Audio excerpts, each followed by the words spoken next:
आज ना माझी लग्नानंतरची दुसरी वटपौर्णिमा होती, पण मी पूजा केली नाही. का केली नाही ते मी नंतर व्हिडिओमध्ये सांगतेच.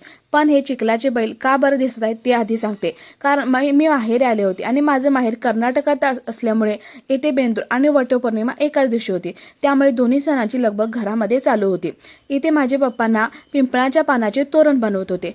तर आमच्या गावामध्ये ना प्रत्येक जण असे तोरण बनवून घराच्या चौकटींना बांधतोच. ही गावाची एक परंपराच आहे. मग मी सुद्धा वटपौर्णिमेच्या पूजेची थोडी तयारी करण्यासाठी घेतली.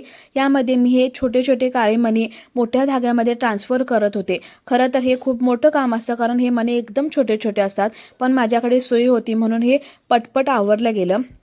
त्यानंतर मी पूजेला जाण्यासाठी रेडी झाले. मस्तपैकी साडी नेसली आणि रेडी झाले. मग मी इथे पूजेच्या ताटाची तयारी करत होते. जे जे वस्तू पूजेसाठी लागणार होत्या ते सगळ्या एका ताटामध्ये काढून घेतल्या.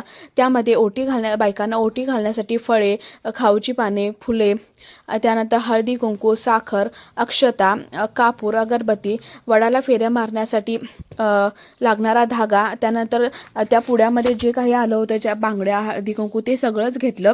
अशी सगळी पूजेची तयारी केली. आणि मग आम्ही, मम्मी आणि आमच्या शेजारच्या वहिनी, काकू या सगळ्या मिळून वडाची पूजा करण्यासाठी त्या वडाच्या झाडा इथे गेलो.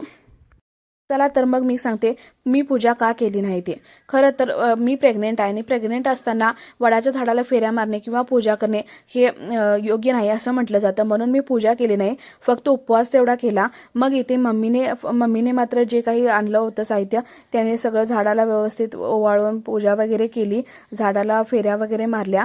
पण इथे ना इतकी गडबड होती, इतकी गर्दी झाली होती की मला काहीच व्हिडिओ काढता आले नाही. तसे छोटे छोटे क्लिप मी व्हिडिओचे घेतले. त्यानंतर मी सुद्धा झाडाच्या पाया पडले, आशीर्वाद मागितला. त्यानंतर मम्मीने सगळ्यांना ओटी भरली. आम्ही थोडं फोटोशूट केलं.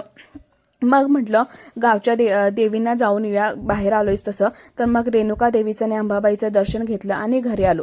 घरी आल्यानंतर उपवास होता, त्यामुळे थोडंसं दूध केळी खाऊन घेतलं. त्यानंतर आज जसं की सांगितलं बेंदूर होता. बेंद्रामध्ये आमच्या इथे पुरणपोळीचा नैवेद्य दाखवला जातो. म्हणून मम्मीने इथे पुरणपोळीची सगळी तयारी करून घेतली होती. मम्मीने पुरणपोळ्या बनवून घेतल्या. त्यानंतर मी सुद्धा मम्मीला थोडं कांदा वगैरे चिरून दिला, मसाला मिक्सरमध्ये बारीक करून दिला. मग मम्मीने आमटी, कटाची आमटी, बटाट्याची भाजी, सांडगे, पुरणपोळी असा सगळा मेन्यू केला होता. हे सगळं बनवल्यानंतर आम्ही कर पाहण्यासाठी गेलो. आमच्या इथे ना ज्या दिवशी बेंदूर असतो त्या दिवशी ज्यांच्याकडे बैल आहेत त्या बैलांना रंगवून त्यांची मिरवणूक काढली जाते. ती मिरवणूक झाल्यानंतर गावात कर तोडली जाते. आम्ही सुद्धा ती कर पाहिली. त्यानंतर आम्ही घरी आलो. मम्मीने मस्तपैकी पुरणपोळी केली होती. खूप भूकसुद्धा लागली होती.